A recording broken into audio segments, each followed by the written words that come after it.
কিভাবে বলবো, এর চাইতে স্পষ্টভাবে বলার ভাষা আমার নেই।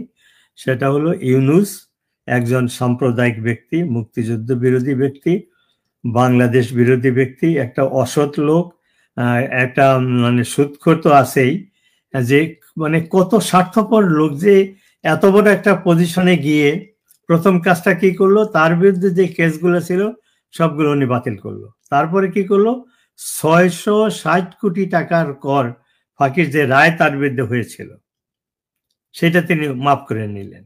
তারপরে নট অনলি দ্যাট, যে আরো নেক্সট 5 ইয়ার্সে তার গ্রামীণ ব্যাংক কোনো কর দিতে হবে না।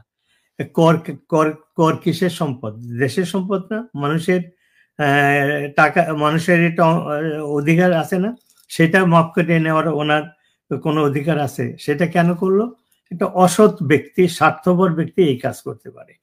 একজন এইরকম প্রমাণিত অসৎ ব্যক্তি, স্বার্থপর ব্যক্তি এবং কি বলে মুক্তিযুদ্ধ বিরোধী ব্যক্তি দেশের সরকার প্রধান হওয়ার কোনো যোগ্যতা তার নাই।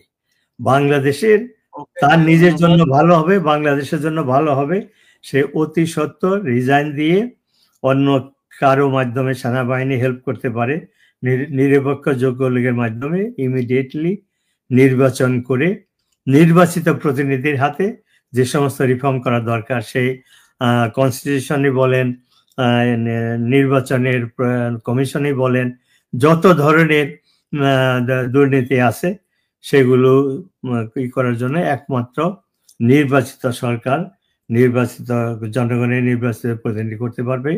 ইউনূসের ছাত্ররা তাকে ক্ষমতায় বসিয়েছে, কিন্তু 4 মাসের অভিজ্ঞতায় তার সেই যোগ্যতা নাই। কারণ সে সরকার প্রধান হইতে হলে আপনাকে দেশপ্রেমিক হইতে হবে, আপনাকে প্রো বাংলাদেশি হইতে হবে। সে দেশপ্রেমিকও না, বাংলাদেশ সৃষ্টিতে তার কোনো অবদান নাই, সে বাংলাদেশের জন্য কিছুই করে নাই। কিছু সেই গ্রামীণ ব্যাংক প্রতিষ্ঠা করে উচ্চ সুদে কিছু মানুষের জীবন ধ্বংস করেছে।